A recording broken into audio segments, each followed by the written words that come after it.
Hello everyone, welcome back to another episode of Let's Play Pokemon White 2. I'm your PokeGamer. In the last episode we continued through Victory Road, and today we're going to be doing a lot of the same. Today we actually timed this pretty perfectly because we're going to be ending this off just before the Elite Four, which means we will be able to at least do 2 members of the Elite Four per day over the next few days. I'm going to do like I normally do. Normally it's just 2 Elite Four members and then just call it a day. So they'll probably be 10-minute long videos rather than, 15. But, whatever. Faster video, more shit that you get to watch that's more important than, whatever. So, I mean, whatever.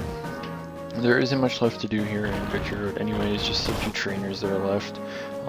This one over here, which by the way I'm not exactly happy with because of something that happens, which you'll see momentarily. And yeah, so that's basically what we're going to be doing for the majority of today, is just finishing off Victory Road, of course. So I mean, sit back and prepare yourself for that. If you really didn't know about some of the things that were here, then feel free to check this out.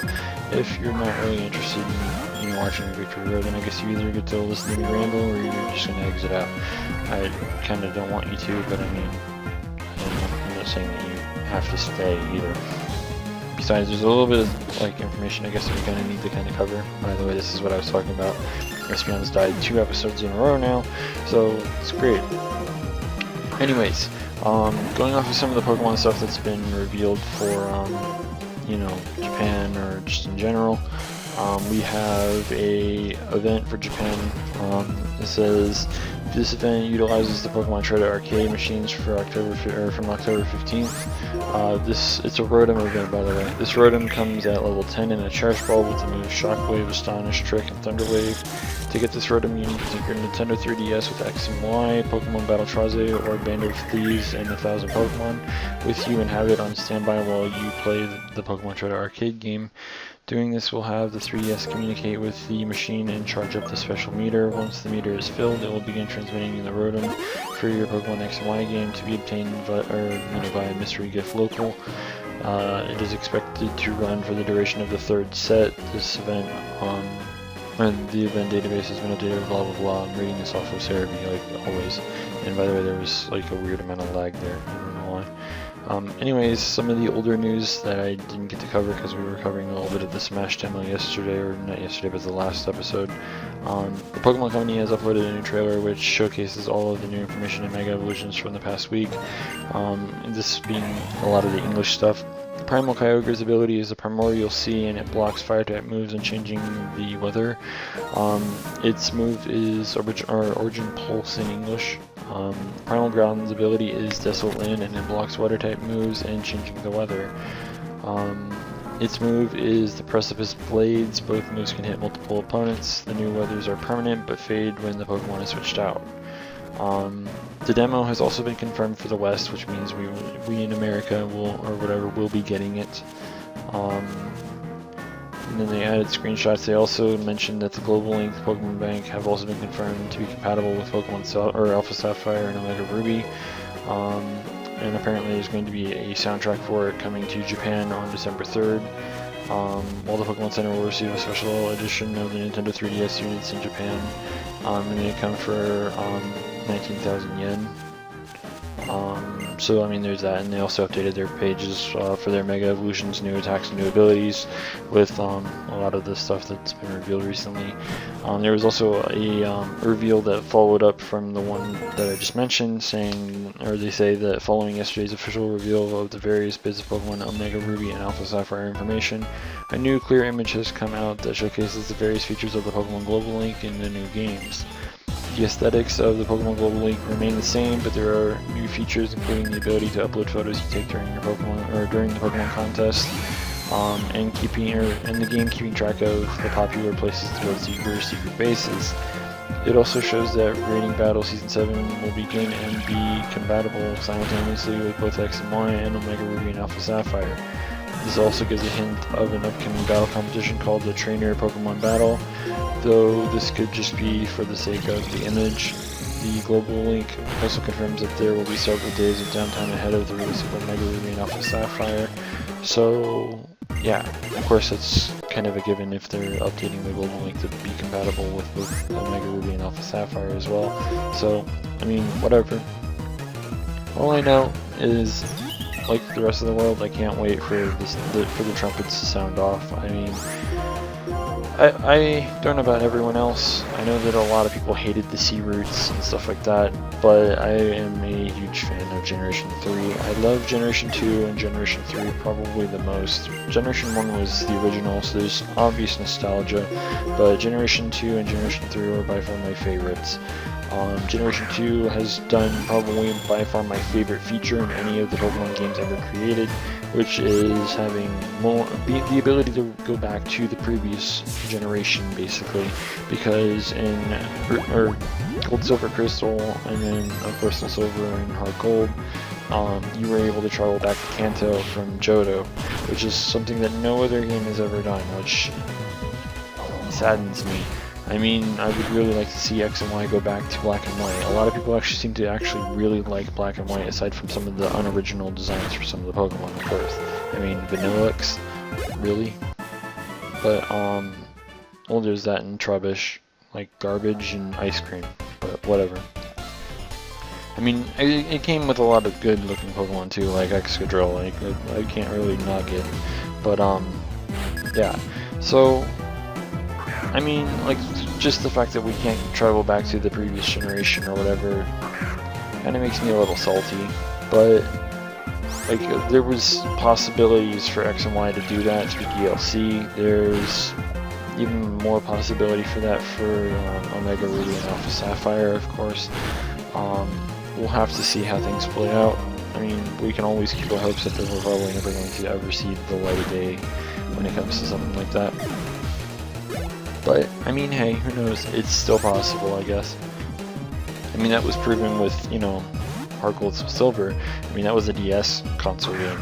We're on the 3DS now. The 3DS stuff is a lot better.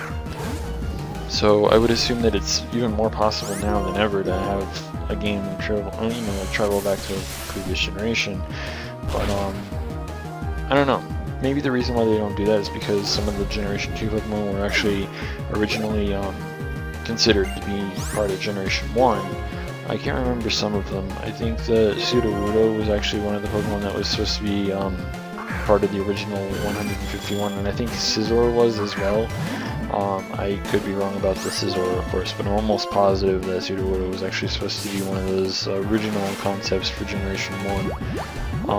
Ho-Oh, I believe, also was on there. I mean, Ash saw Ho-Oh literally when he started his fucking journey, so I mean, like, I don't know, but all I know is, like, obviously, like I was saying before, Generation 2 and Generation 3 were both my favorite generations so far. X and Y is not bad, it's probably in my top 4, same with Black and White, and by Black and White I also include the Black and White 2 storyline as well, because they're both basically the same generation, just, you know, one takes place 2 years after the other. And that's, you know, like taking anything from Black and White 1, but like Black and White 2 was obviously a lot better. There was a lot more to do, things were improved, the graphics are kind of the same, but I mean, like, there were a lot of really cool things that were implemented in Black and White 2 that Black and White 1 didn't have. I will say this, it's kind of stupid that you can't breed until the post-game. I mean, that's just, I don't even understand the logic behind that. I mean, for real? You're really gonna make it to that? Honestly, they should have moved it to the city with the poison gym. I can't remember the name of that city. But, yeah. I guess we should get back on track a little bit. Second, you get basically out of the Victory Road. This is pretty much in every single Pokemon game. You're going to end up battling your rival. So, yeah. I mean, this even happens, I think, in X and Y as well. So, I'm pretty sure that, well, okay, I'm not pretty sure, I'm 100% positive this is going to be a thing.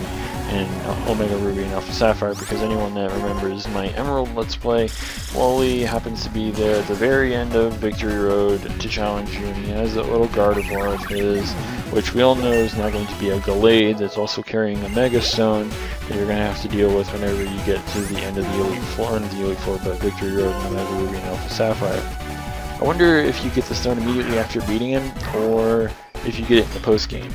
That's going to be kind of an interesting thing. You might even get it from your father, considering he gives Wally the Pokemon to go and catch the Ralts that later down the line becomes the Mega Gallade. So, I don't know. But, yeah, I mean, like, these battles are just kind of predictable at this point. But he does kind of give me a little bit of trouble with his last Pokemon, which is obviously superior. But that's just because everyone's been using setup moves on me today. I got lucky with Skarmory earlier with that bulk up crap. But yeah, I mean, just like all that random shitty setup crap is just crap. That's all I need to say. It's crap. But not much you can really do about it, I suppose. When someone starts setting up on your face, you want to kind of get it taken care of ASAP. I know I had Ice Punch on Lucario, but I also have Skarmory who has Fly. So I mean, I figured I don't use Skarmory nearly enough as I want to, so that's partly why I've been using Skarmory a lot more in the past few episodes. Just because Skarmory's a really cool Pokemon, and I just haven't been using it. I honestly don't really know why, but whatever. Also, I found something very peculiar. You'll notice, I think maybe now? No, after this I believe. I think it's immediately after this one where you'll notice that I suddenly go first.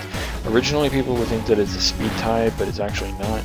So, yeah. And of course, being one of those kind of retarded mini-boss fights, yay, potions! So he's back at full health and he has his little setup. As you'll notice, see, I moved faster for whatever reason. The reason why is because he's using a negative priority move in the form of Dragon Tail. Honestly, the AI for the superior, like I don't know if the AI is like in each specific Pokemon or if it's in like the trainer or whatever. But it's interesting that kids are outside screaming and that it's like, oh well, you're doing this, well I'm going to use a setup move because I have a free turn of doing so. And not to mention he manages to get me with the Dragon Tail, which forces out another Pokemon, which could have been my Samurott, which would have been a pain in the ass. But at least with Lucario I do have the Ice Punch.